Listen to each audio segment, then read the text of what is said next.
सखी सुना आइल बारू रात भर नाच के पड़ी सबके फरमाइश पुरावे के है पड़ी एने ओने तकबे त नाच दे हमरे शर्मा जी हई भीतरी ले धास दे हमरे विश्वकर्मा हई भीतरी ले धास दे हमरे शर्मा जी हई भीतरी ले धास दे हमरे विश्वकर्मा हई भीतरी ले धास दे हमरे।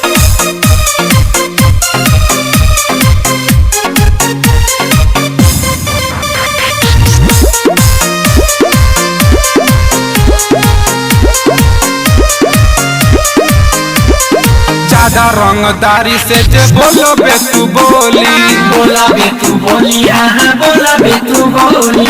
एही जातुरत तोहर फाट जाई चोली फाट जाई चोली हाँ फाट जाई चोली का बुझाई सुना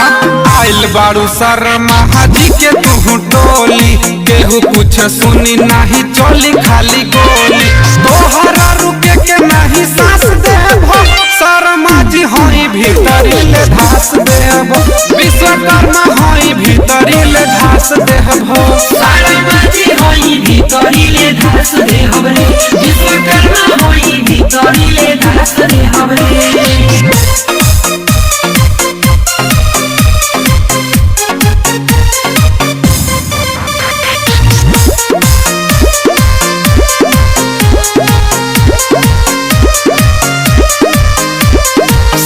मणिकांत से तू मिल लए गोरी मिला लए गोरी मिला लए गोरी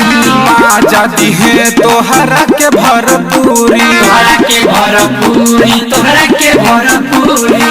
अरे समझ लू रोशन नेहाल से तू मिल लए गोरी माँ जाती है तोहरा के भरपूरी तोह के इनाम कुछ खास देबो शर्मा जी हई भीतरी ले धास देबो विश्वकर्मा हई भीतरी ले धास देबो शर्मा जी हई भीतरी ले धास दे हमरे विश्वकर्मा हई भीतरी ले धास दे हमरे।